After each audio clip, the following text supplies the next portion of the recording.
mo na kasi dito. Kagawad, may aminin nga po pala ako sa inyo. Ano yun yung... Ako po kasi yung sanhi kung bakit nasunog yung barangay 457. Eh, hindi na po kinakain ng konsensya ko. O sige Neng, tatawagan ko muna ang ating otoridad para magkaroon tayo ng proper na disposition.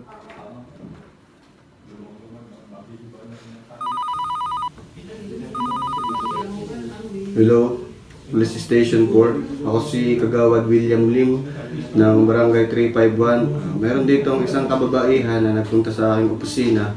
Sinasabi na siya raw ang nagsunog sa Barangay 457. Mangyari lamang na magpadala kayo ng inyong tauhan dito at ng inyong mobile para sa kanyang proper na disposition. Maaari mo bang sabihin kung anong pangalan mo? Ang pangalan ko po ay Ronnie. Kailangan nating malaman kung paano ba talaga nagsimula ang apoy. Ito ba'y sinasadya o aksidente lang? Ronnie, maaari mo bang stress sa'yo ang nangyari noong Mayo 15? Noong Mayo 15, nakita ko si Julie. May hawak siyang lighter. Sobrang lambot niya eh. Kumbaga, hindi niya alam yung ginagawa niya. Basta nakikita ko kay Julie, kumbaga ano eh. Gusto niya nang matapos ang lahat.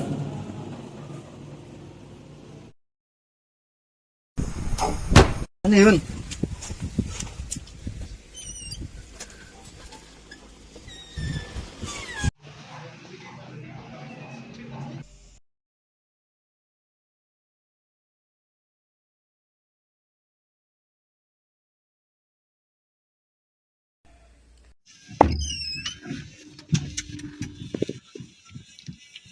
Pabayaan mo na yan. Damay-damay na tayo. Kailangan natin suriin ang lahat ng ebidensya para malaman natin kung ito ba'y aksidente o sinadya.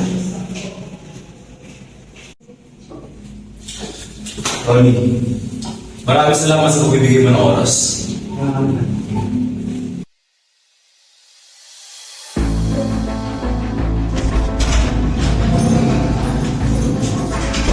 Miss Julie Hill,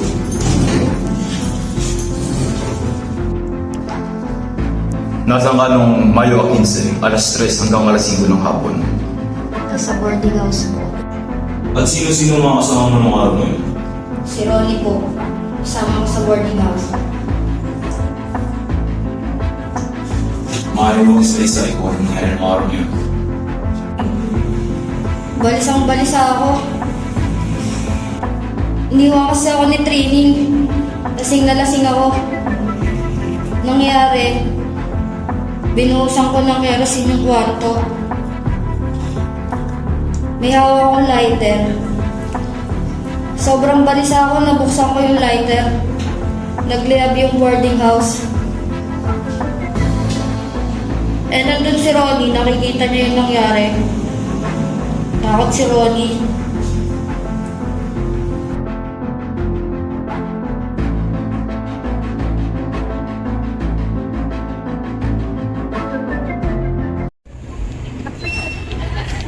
Agawad! Eh, nagkakaroon ko kasi dun eh. Sabo!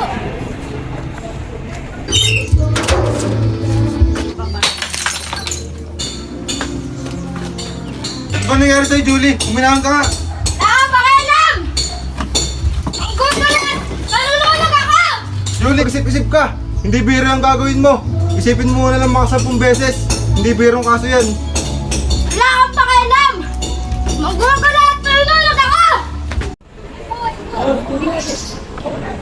Tita, ano ba ang totoong nangyari kay Julie?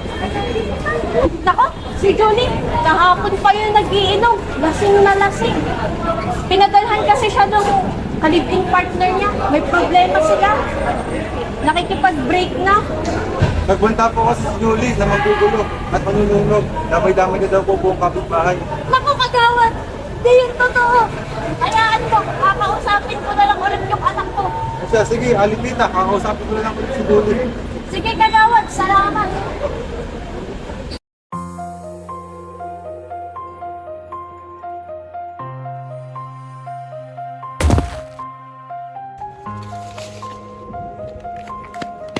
Uy, si Julie yun ah.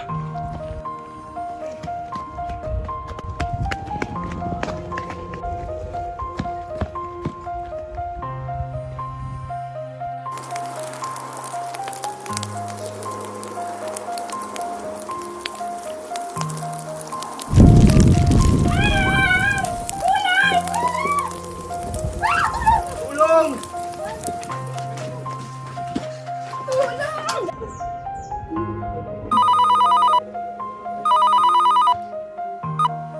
Hello, this is Desk Officer Firma. Ano may paglilingkod ko sa inyo? Hello po. Meron po ditong nasusunog na bahay. Ano po, may nakita po akong babae na sinunog po yung bahay. Maaari ko ba makuha ang inyong pangalan? Renzo Luna po. Maaari mo ba mabanggit sa akin kung anong lokasyon ng pinangyarihan ng insidente? Dito po sa Barangay 457. Sige, magpapadala na ako ng tauhan dyan.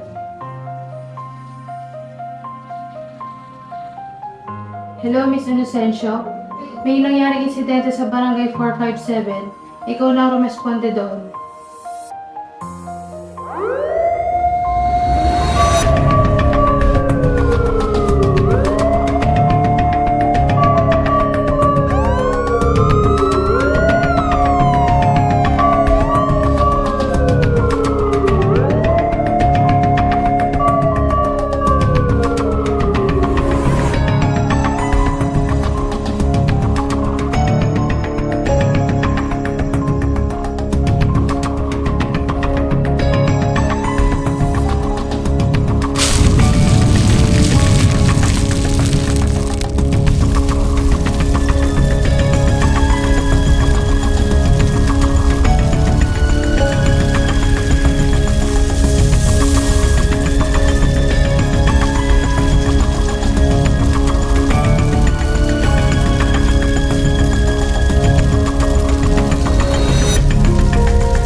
Magandang umaga po. Ako po si Police Officer Inocencio.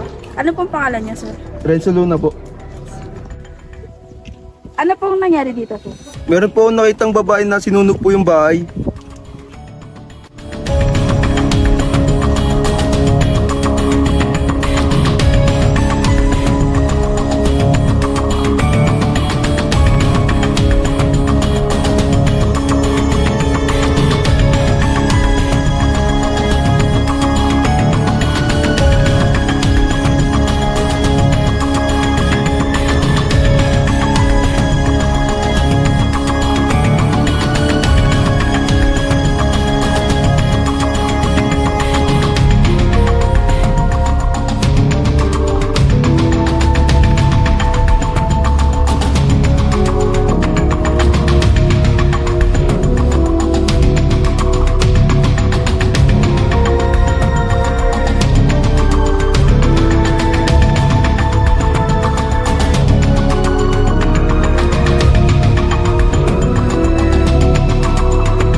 Sa Lieutenant Kahatian, investigator ng case.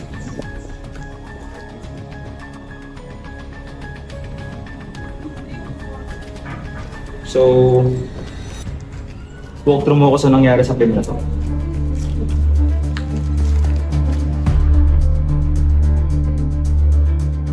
Meron po kami natanggap na tawag na nagkaroon na po ng insidente dito. Meron pong 3 biktima, isa po ay patay at isa po ay 2 po ay spita. May mga suspect na ba tayo? Wala na po, pero meron po sa ayon po sa ulat sa akin, ay meron pong nakakita kasi na po ang galing po.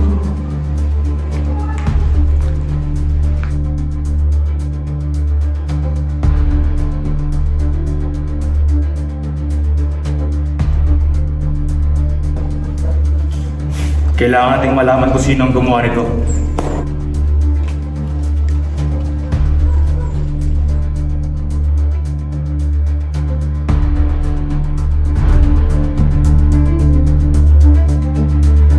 Ganda umaga po, kami po pinadala ng sofa.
Cause of death, third-degree burn.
Pero yung aming suspect sa pagsunog sa Barangay 457. Miss Julie, nida-arrest ako sa sala. Arson with homicide. You have the right to remain silent. Anything you say can and will be used against you in the court of law. You have the right to an attorney. If you can't afford one, the state will provide one for you. After reading all these rights, do you still wish to talk with us?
Julie, sana masaya ka kung nasaan ka ngayon. Sana matahimik din yung kaluluwa mo.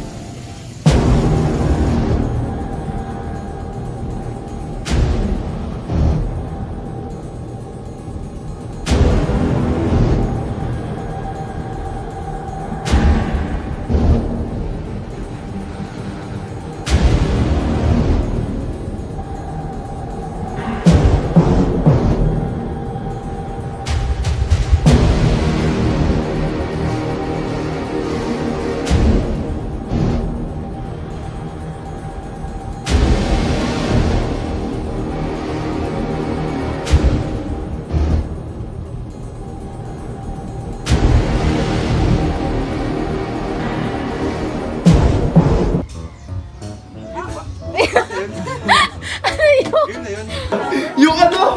Yung palagay sa ulo, hairnet. Sumilip pa sa likod.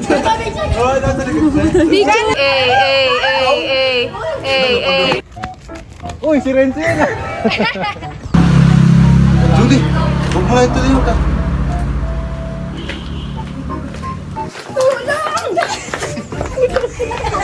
Araw-araw mas sumasaya magmula